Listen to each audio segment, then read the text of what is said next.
Tuhan Allah Bapa kami yang bertakhta di dalam kerajaan surga tiada putusnya. Tuhan, kami ucap syukur dan terima kasih atas berkat kasih-Mu, sehingga kami boleh berada sebagaimana kami ada saat ini. Terima kasih ya Tuhan. Sebelum kami mohon kiranya Engkau mau persiapkan hati kami masing-masing.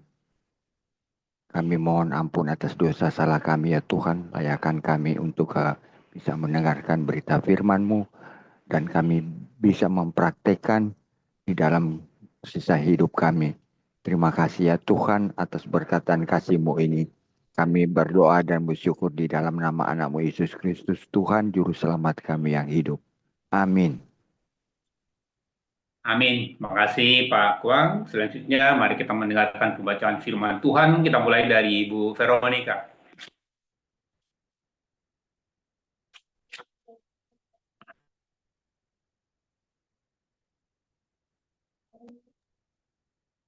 Ayub 27 ayat 1 sampai 23. Maka Ayub melanjutkan uraiannya. Demi Allah yang hidup, yang tidak memberi keadilan kepadaku,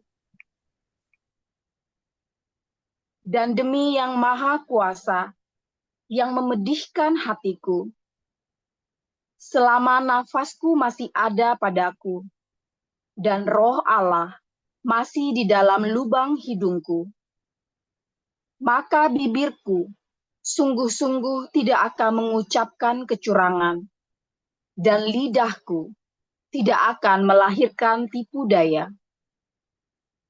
Aku sama sekali tidak membenarkan kamu. Sampai binasa, aku tetap mempertahankan bahwa aku tidak bersalah. Kebenaranku kupegang teguh dan tidak kulepaskan. Hatiku tidak mencela sehari pun daripada umurku. Biarlah musuhku mengalami seperti orang fasik, dan orang yang melawan aku seperti orang yang curang. Karena apakah harapan orang durhaka kalau Allah menghabisinya? Kalau ia menuntut nyawanya, apakah Allah akan mendengar teriaknya jika kesesakan menimpa dia? Dapatkah ia bersenang-senang karena Yang Maha Kuasa dan berseru kepada Allah setiap waktu? Aku akan mengajari kamu tentang tangan Allah. Apa yang dimaksudkan oleh Yang Maha Kuasa tidak akan kusembunyikan. Sesungguhnya kamu sekalian telah melihatnya sendiri. Mengapa kamu berpikir yang tidak-tidak? Inilah bagian orang fasik yang ditentukan Allah, dan milik pusaka orang-orang lalim yang mereka terima dari Yang Maha Kuasa. Kalau anak-anaknya bertambah banyak, mereka menjadi makanan pedang, dan anak cucunya tidak mendapat cukup makan. Siapa yang luput daripadanya akan turun ke kubur karena wabah, dengan tidak ditangisi oleh janda mereka. Jikalau ia menimbun uang seperti debu banyaknya, dan menumpuk pakaian seperti tanah liat, sekalipun ia yang menumpuknya, namun orang benar yang akan memakainya. Dan orang yang tidak bersalah yang akan membagi-bagi uang itu. Ia mendirikan rumahnya seperti sarang laba-laba, seperti gubuk yang dibuat penjaga. Sebagai orang kaya, ia membaringkan diri, tetapi tidak dapat ia mengulanginya. Ketika ia membuka matanya, maka tidak ada lagi semuanya itu. Kedahsyatan mengejar dia seperti air bah. Pada malam hari, ia diterbangkan badai. Angin timur mengangkatnya, lalu lenyaplah ia. Ia dilemparkannya dari tempatnya. Dengan tak kenal belas kasihan, Allah melempari dia. Dengan cepat ia harus melepaskan diri dari kuasanya. Oleh karena dia orang bertepuk tangan dan bersuit-suit karena dia dari tempat kediamannya.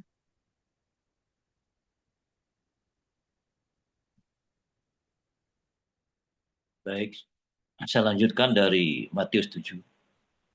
Jangan kamu menghakimi supaya kamu tidak dihakimi. Karena dengan penghakiman yang kamu pakai untuk menghakimi, kamu akan dihakimi, dan ukuran yang kamu pakai untuk mengukur akan diukurkan kepadamu. Mengapakah engkau melihat selumbar di mata saudaramu, sedangkan balok di dalam matamu tidak engkau ketahui? Bagaimanakah engkau dapat berkata kepada saudaramu, biarlah aku mengeluarkan selumbar itu dari matamu, padahal ada balok di dalam matamu? Hai orang munafik, keluarkanlah dahulu balok dari matamu, maka engkau akan melihat dengan jelas untuk mengeluarkan selumbar itu dari mata saudaramu. Jangan kamu memberikan barang yang kudus kepada anjing, dan jangan kamu lemparkan mutiaramu kepada babi, supaya jangan diinjak-injaknya dengan kakinya, lalu ia berbalik mengoyak kamu. Mintalah, maka akan diberikan kepadamu. Carilah, maka kamu akan mendapat. Ketoklah, maka pintu akan dibukakan bagimu. Karena setiap orang yang meminta menerima, dan setiap orang yang mencari mendapat, dan setiap orang yang mengetok baginya pintu dibukakan. Adakah seorang daripadamu yang memberi batu kepada anaknya jika ia meminta roti, atau memberi ular jika ia meminta ikan? Jadi jika kamu yang jahat tahu memberi pemberian yang baik kepada anak-anakmu, apalagi Bapamu yang di sorga, ia akan memberikan yang baik kepada mereka yang meminta kepadanya. Segala sesuatu yang kamu kehendaki supaya orang berbuat kepadamu, perbuatlah demikian juga kepada mereka. Itulah isi seluruh hukum Taurat dan kitab para nabi.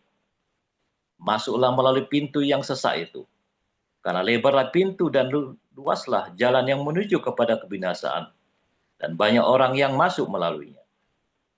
Karena sesaklah pintu dan sempitlah jalan yang menuju kepada kehidupan, dan sedikit orang yang mendapatinya.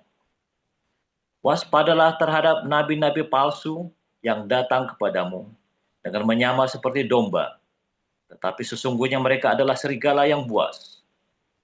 Dari buahnya lah kamu akan mengenal mereka. Dapatkah orang memetik buah anggur dari semak duri, atau buah ara dari rumput duri? Demikianlah setiap pohon yang baik menghasilkan buah yang baik, sedang pohon yang tidak baik menghasilkan buah yang tidak baik. Tidak mungkin pohon yang baik itu menghasilkan buah yang tidak baik, ataupun pohon yang tidak baik itu menghasilkan buah yang baik. Dan setiap pohon yang tidak menghasilkan buah yang baik pasti ditebang dan dibuang ke dalam api. Jadi, dari buahnya lah kamu akan mengenal mereka. Bukan setiap orang yang berseru kepadaku, Tuhan, Tuhan, akan masuk ke dalam kerajaan sorga, melainkan dia yang melakukan kehendak Bapa-Ku yang di sorga. Pada hari terakhir banyak orang akan berseru kepadaku, Tuhan, Tuhan, bukankah kami berbuat demi namamu, dan mengusir setan demi namamu, dan mengadakan banyak mujizat demi namamu juga? Pada waktu itulah aku akan berterus terang kepada mereka dan berkata, aku tidak pernah mengenal kamu, hanyalah daripadaku, kamu sekalian berbuat kejahatan. Setiap orang yang mendengar perkataanku ini dan melakukannya, ia sama dengan orang yang bijaksana, yang mendirikan rumahnya di atas batu. Kemudian turunlah hujan dan datanglah banjir. Lalu angin melanda rumah itu. Tetapi rumah itu tidak rubuh, sebab didirikan di atas batu. Tetapi setiap orang yang mendengar perkataanku ini dan tidak melakukannya, ia sama dengan orang bodoh yang mendirikan rumahnya di atas pasir. Kemudian turunlah hujan dan datanglah banjir. Lalu angin melanda rumah itu, sehingga rubuhlah rumah itu dan hebatlah kerusakannya. Dan setelah Yesus mengakhiri perkataan ini, takjublah orang banyak itu mendengar pengajarannya. sebab ia mengajar mereka sebagai orang yang berkuasa, tidak seperti ahli-ahli Taurat mereka. Demikian firman Tuhan.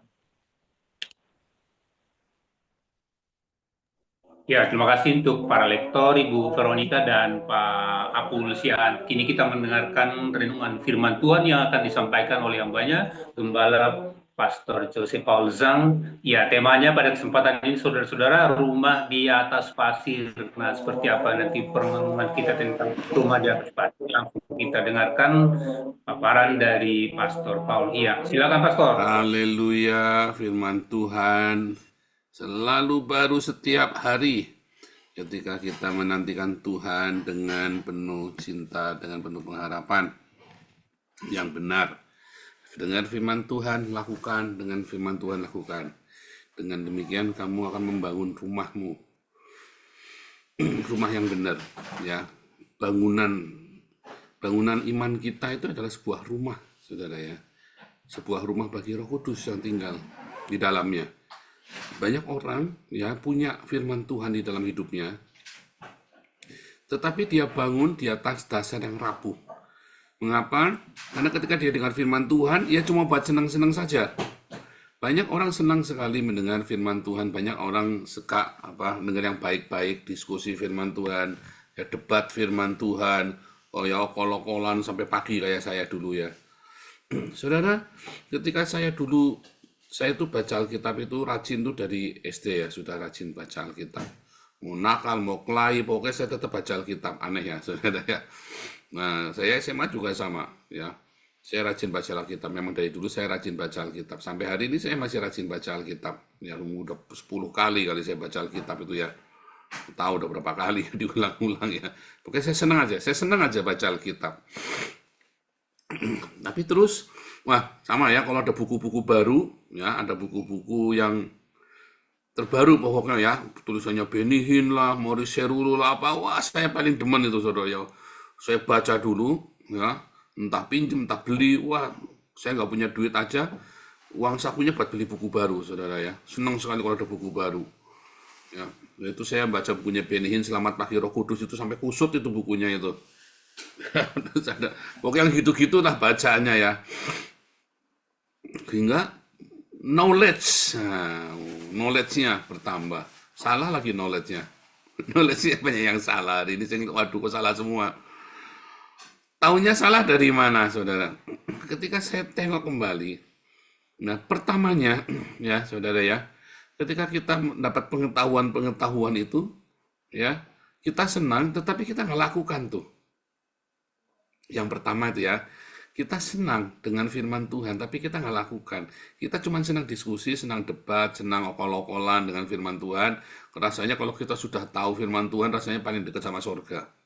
Kalau kita sudah tahu ayat-ayatnya, doktrin, dogma, debat kursi, rasanya sudah paling tahu surga tuh. Ya kan? Itu kita tuh yang di TikTok itu kan rasanya kan dia yang paling suci kan. Wah, semua orang dianggap nggak suci semua, dia yang paling tahu. Udah gitu taunya ngawur lagi.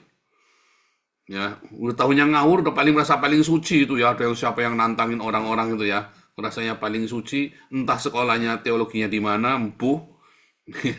Kalau teologinya nggak tahu di mana, lulusan mana, empuh pokoknya.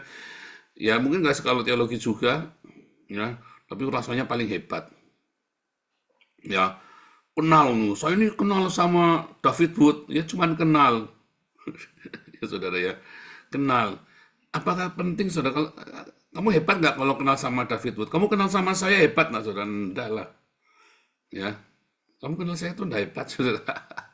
Itu anak saya saja, jadi anak saya saja. Nggak ada yang merasa hebat, biasa-biasa saja. Ya, saudara ya. Biasa saja. Anda kenal David Wood, Jay Smith. Oh, saya kenal Jay Smith. Saya kenal siapa sebut orang-orang yang terkenal ya. Oh, saya kenal Benny Hinn. Oh, saya, kenal sama pendeta itu tuh. Terus untungnya apa kamu kenal mereka itu loh? Kenapa kamu udah bilang saya kenal Yesus? Saya enggak bangga ya, saudara ya. Saya kenal Yesus, saudara ya. Dari mana saya kenal Yesus, saudara? Dari badai. Dari topan badai, masuk penjara 2 kali, saudara. Jadi kalau kamu tanya kenal sama Tuhan Yesus, kenal sekali saya. Apakah Anda berani bilang Anda kenal Yesus? Bohong. Nyatanya begitu, ada kejar dikit utang kok. Ya kan kenal Yesus gundulmu peang. Begitu kamu ada kebutuhan dikit dikejot debt kolektor, kamu tuh kencing-kencing langsung cari utang sana utang sini. Mana kamu kenal sama Yesus? Jangan-jangan kamu kenalnya sama boru si hotang itu kan, rentenir. Kenalnya kamu sama si tanggang gitu loh, rentenir mulia si tanggang. Kamu kenalnya sama rentenir. Kamu lebih kenal sama rentenir daripada kenal sama Yesus. Ayo. Iya, kamu lebih kenal sama rentenir daripada sama Yesus. Lebih kenal sama apa itu? Pindar. Nah, sekarang namanya pindar ya, pinjaman bandar. Apa pinjaman daring itu, pinjaman online itu, pinjol. Anda lebih kenal sama pinjol daripada sama Yesus. Buktinya kamu begitu kejut dikit, kamu kan nggak cari Yesus kan, carinya pinjol kan, carinya kan rentenir kan. Bener nggak? Kamu bohong. Bohong, jujur aja saudara. Terus kamu kenal sama pendeta ini, pendeta itu, bangganya minta ampun. Emang kamu dikasih duit sama pendeta itu? Kamu di sini dikasih duit saudara malah. Padahal kamu nggak kenal saya kan? Iya, nggak kenal dong. Kenalnya kan cuma dari internet doang. Kita tatap muka, tatap mata saya. Ya kan, kamu kenal di internet doang. Ya kalau yang pernah ke sini kayak Bu Marjuni ya kenal sama saya. Bu Linda aja enggak pernah ketemu saya. Bu Linda itu Pak Ali Mulyo enggak pernah ketemu saya. Pak Mulia nanti ya, Pak Mulia nanti kita doakan tahun depan bisa ke sini Pak Mulia dalam nama Tuhan Yesus. Klaim. Pak Mulia ini nanti kapan-kapan ke Belanda nanti. Bisa ya saudara ya. Anda kenal sama pendeta-pendeta, bangganya minta ampun. Oh saya pendeta itu, saya kenal itu. Kalau kamu susah dia nolong enggak saudara? Enggak. Iya kan? Anda kenal saya aja susah belum tentu saya tolong kok. Ya kan? Tanya Siliwangi. Saya susah minta tolong enggak. Nah ya, tapi pasti Siliwangi itu orang hebat saudara ya. Siliwangi itu orang hebat. Saya ngikuti perkembangan imannya. Nanti kamu lihat Siliwangi itu nanti jadi orang hebat itu. Ya. Saudara, ketika kita ya dengar firman Tuhan, terus kamu merasa kamu sudah luar biasa. Belum, saudara. Kamu itu baru tahu doang. Dan yang kamu tahu itu kamu nggak tahu. Kamu baca 100 kali itu Alkitab, kamu itu nggak tahu apa-apa, saudara. Sampai kamu ngalami sendiri, baru namanya kamu tahu. Ngalami sendiri nggak cuma sekali. Nah, sekali itu namanya dapat nemu. Anda kalau ngelempar tuh ya, biji, terus lempar, bisa masuk lubang tepat itu ya. Dapat nemu namanya, saudara. Kalau kamu bisa 10 kali ngelempar, 10 kali masuk, itu namanya jitu. Tapi kalau kamu ngelempar 10 kali, yang masuk cuma 1, yang 9 kali meleset, itu namanya dapat nemu. Bukan jitu.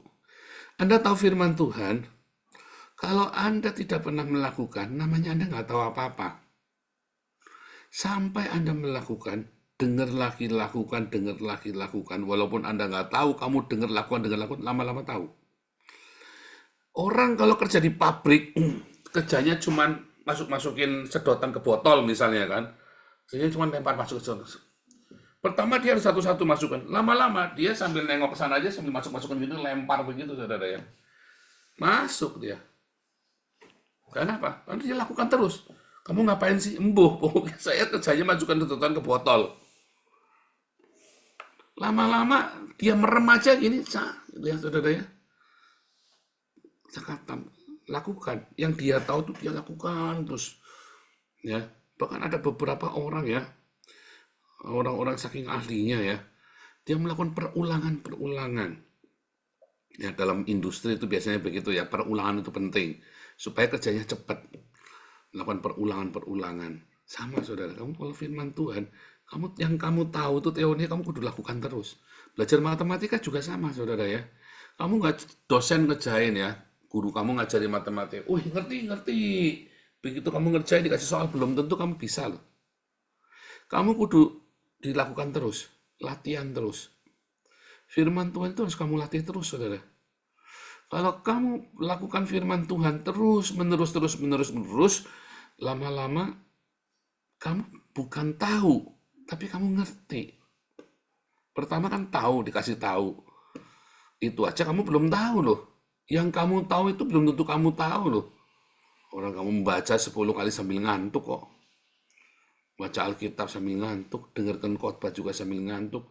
Padahal yang khotbah itu, wah ini saya ini koleksinya nih. Banyak orang bangga ya, koleksinya pendeta-pendeta terkenal, bacaannya, wah ada bukunya selemari. Kemarin ada orang Belanda datang ya, dia tahu saya dari Indonesia, dia tawarin buku-buku rohani dalam bahasa Indonesia. Saya nggak mau ngambil, saudara. Saya nggak mau ngambil.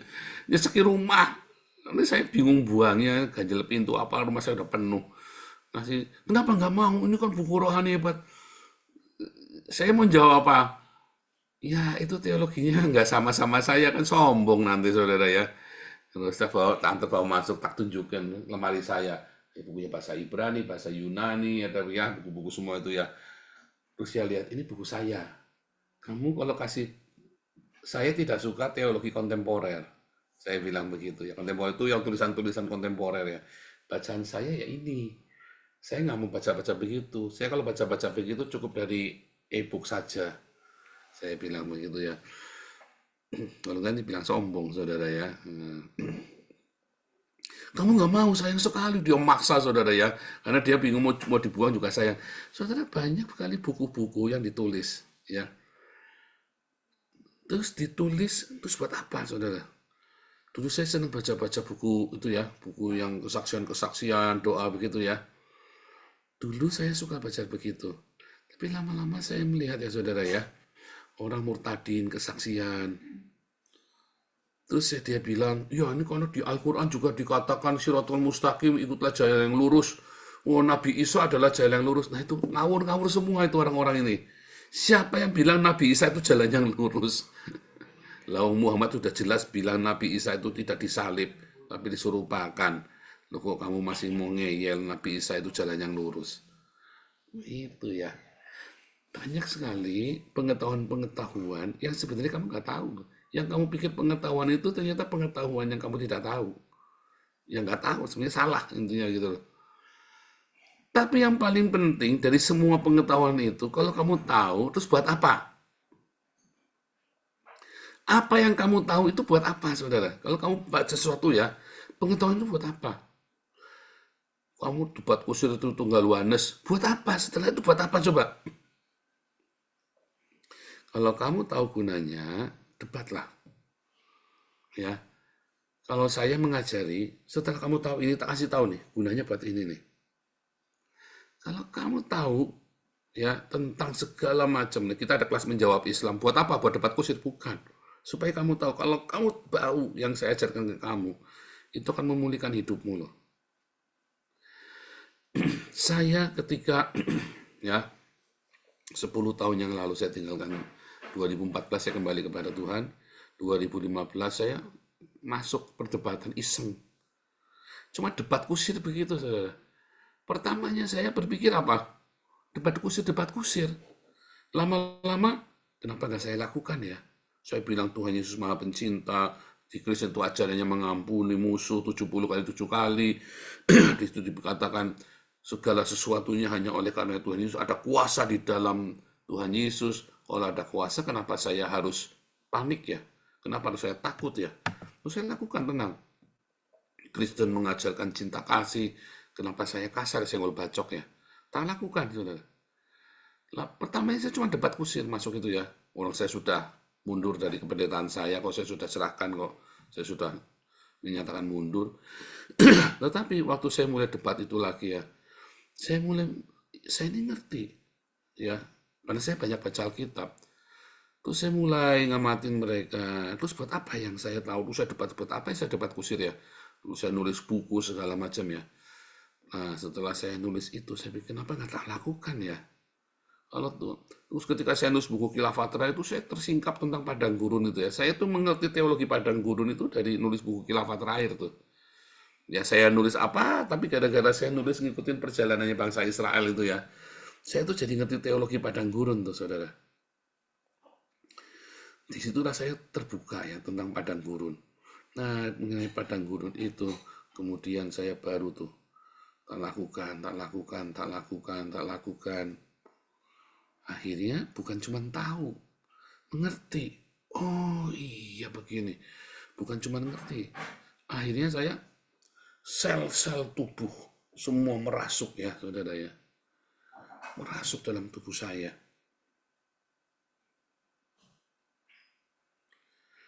Semua yang saya tahu bukan cuma saya ngerti, tetapi merasuk hanya gara-gara apa? Lakukan. Nah, kalau kamu tahu dan tidak melakukan, ya buat apa? Kalau tahu ya lakukan.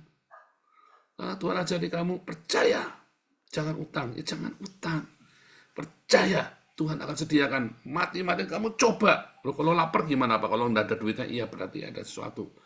Saya sudah sampai titik itu ya. Kalau sampai nggak ada uangnya, ya sudah. Ya, misalnya Yayasan Damaris nih, uangnya habis, ya berarti kita berhenti, udah gampang aja, nggak usah pusing. Karena hidup saya juga begitu, nggak ada uangnya, ya sudah berhenti, nggak usah pusing. Nggak ada uangnya, sudah berhenti. Ya, saudara ya. Kalau yayasan udah nggak ada uangnya, sudah berhenti. Kalau ada uangnya, berarti kita suruh jalan terus. Udah simpel kan? Kok pusing, saudara? Sama saya juga gitu melayani, ada uangnya jalan terus, nggak ada uangnya ya berhenti. Itu ya, sama kehidupan kita ya. Kita minta sama Tuhan, Tuhan berikan kepada kami makanan yang secukupnya. Kalau ternyata nggak ada makanan gimana? Ya kan kamu nggak mati kan, nggak ada makanan kan? Ya puasa. Masak saja buat anakmu, kamu puasa. Sebab barang siapa yang tidak bekerja namun kamu makan terus, kamu akan penyakitan nanti. Kalau kamu bekerja pasti ada uang. Kalau ada uang bisa beli makanan. Lalu kamu masak, kamu makan, dan kamu bekerja lagi, kamu sehat. Itu saudara ya. Banyak orang mendengar firman Tuhan, lalu dia tidak melakukan, mati dia. Dia membangun sebuah rumah yang rapuh.